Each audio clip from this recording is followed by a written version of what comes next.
Hi, I'm Tim Sales. How do you determine what is valuable information? Do all authors have the same value to you? Well, of course the answer is no. Everyone knows the answer is no. But if you were to ask people, what method do you use to determine if what you read or hear is valuable or not? You'll get some pretty goofy answers. I had a lady actually tell me that she determines the validity of what she reads based on whether the information is balanced. Meaning if the author gives credit to both sides of an argument, then she believes that content to be true and valuable. That's pretty goofy because based on her belief, if someone is absolutely certain about their subject, she doesn't trust or value it. Another person claimed that it depends if the website or presenter looked professional. That too is goofy and can lead one down many wrong paths. My former profession was underwater bomb squad. The information we operated on meant life or death. I learned there how to place the correct value on what I read or heard. My desire here with this short clip is to share with you how to determine whose advice to take. The very first thing you need to determine from any author you're reading or listening to is whether you're hearing their belief on the subject or is what you're hearing provable fact. I'm saddened at how people will read a person's belief on a subject and forever operate their life as if the author gave them provable information. I remember a history professor giving the class his religious beliefs as if it was factual. The sad part is there were people who took that professor's belief mostly because he appeared to be an authority to all of us. But the information he gave us on religion was his beliefs only, none of which was provable.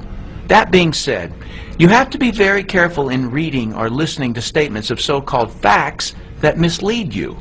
As an example, I recently read your odds of making big money in network marketing are lower than winning at gambling in Las Vegas. Well, factually, the highest odds you can get in Las Vegas is the roulette table at slightly under 50-50 odds. So the author's statement is true. But how the author tricked you was by implying that making money in network marketing is based on odds or chance. It's not. It's based on performance. So the whole statistic is actually irrelevant. Had the author actually succeeded in network marketing, he would have known this. The author also tricked you by taking the statistic out of context. The author didn't tell you that no business venture in the world will give you those same 50-50 odds. There is no money-making concept in the world where 50% of the people who try it make big money. So, while his statement sounded factual, it was misleading. But probably the most helpful concept I can teach you is that there are three types of authors of content. Just so you know, my use of the word author includes both written and spoken communication.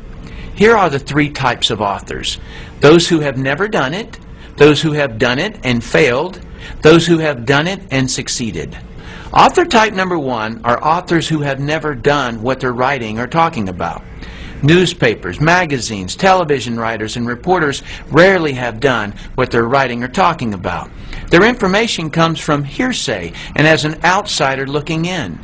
Many attorneys, professors, parents, and in-laws give advice on subjects they've never done. The majority of the books at the bookstore are from authors who have never done what they're writing and talking about. They can write or speak about it, but cannot succeed at doing it. Their advice is rarely sound because it's based on invention, another person's information, or hearsay.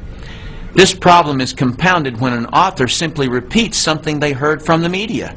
Now there are two layers of people who can't do what it is they're talking about, but think they know something about it. Authors who have never done what it is that they're writing about or who have never succeeded at it cannot possibly place the correct importance on the subject.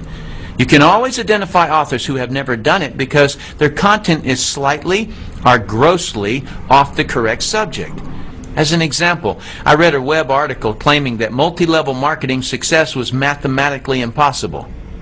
Do you see what I mean about authors writing about what they've never done? He completely missed the subject. And as for his mathematical theory, that's like claiming that it's scientifically impossible for a bumblebee to fly. Has it ever occurred to that author to just look? The MLM industry sells $109 billion worth of products and thousands of people earn millions of dollars. Plus the oldest MLM company is still growing. Author type number 2 are authors who have failed at what they're writing or talking about. When someone has failed at what they write or talk about, it is common for them to be critical of the subject and those who do it. When someone is critical of something, they are inclined to find fault with it. Why? Because something about the subject is a complete mystery to them, and they feel inadequate. They obviously couldn't figure out some part of it, and they quit before they ever found out. Take, for example, a person who wanted to be a real estate investor but failed at it. He will project his negative experience onto whatever he writes or says about the business.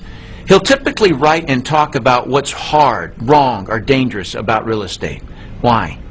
Because he never figured it out, and someone who succeeds at it proves his inadequacy on the subject of real estate.